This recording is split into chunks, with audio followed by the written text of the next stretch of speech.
Hello, it is wonderful to be with you virtually. I'm sorry I can't be there in person. I have another obligation out here in California today, but I am so excited about the work that this group is doing and the recommendations that you have been developing and the prospect we have for carrying this forward into the world of higher education and policy over the coming months. So I am eager to see the results of your day's work and hope to contribute a little bit to it.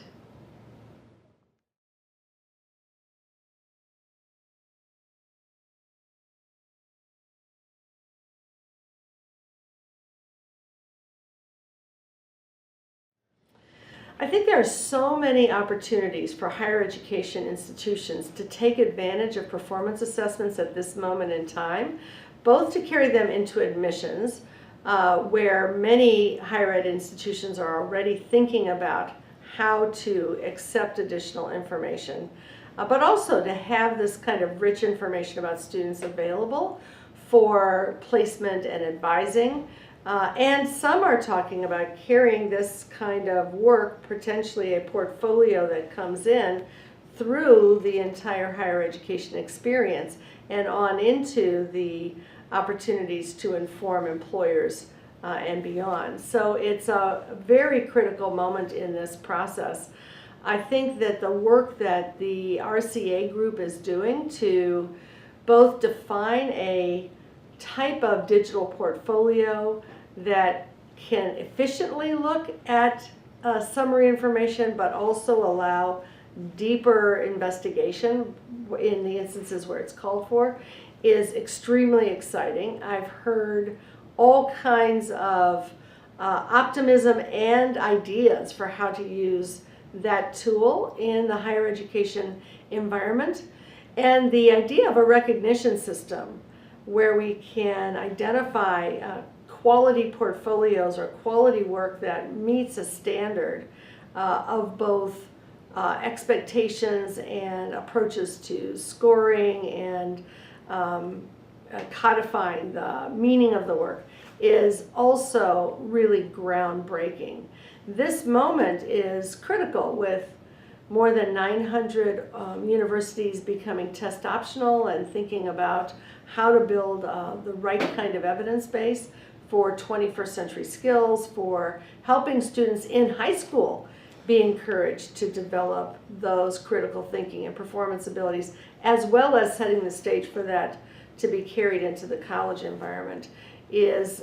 extremely timely. Knowledge is exploding. We need ways to understand how children can think, how they can use information, how they can make meaning and products and solutions out of it. The timing could not be better for the work that the Reimagining College Access group is doing.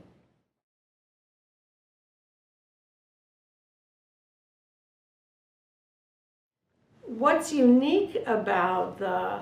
process that's underway right now in RCA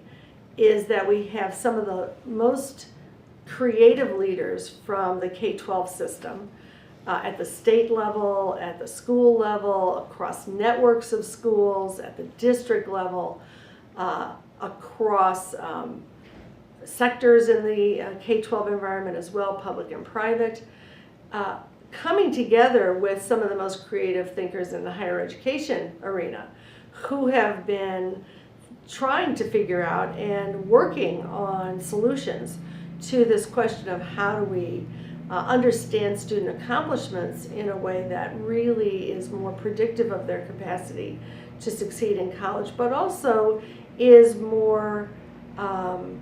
generative in terms of the signals it's sending to the high schools across the country. This group of people working together on a very purposeful agenda, which I think has the possibility to get instantiated very quickly in several states that are already pledged to begin to rethink this college admissions and placement advising process, as well as providing tools for others across the nation, has never been pulled together before, probably since the founding of the College Board. And the ideas that are coming together, the support systems that are being anticipated for enabling them to move out, give us a high probability of success at this moment.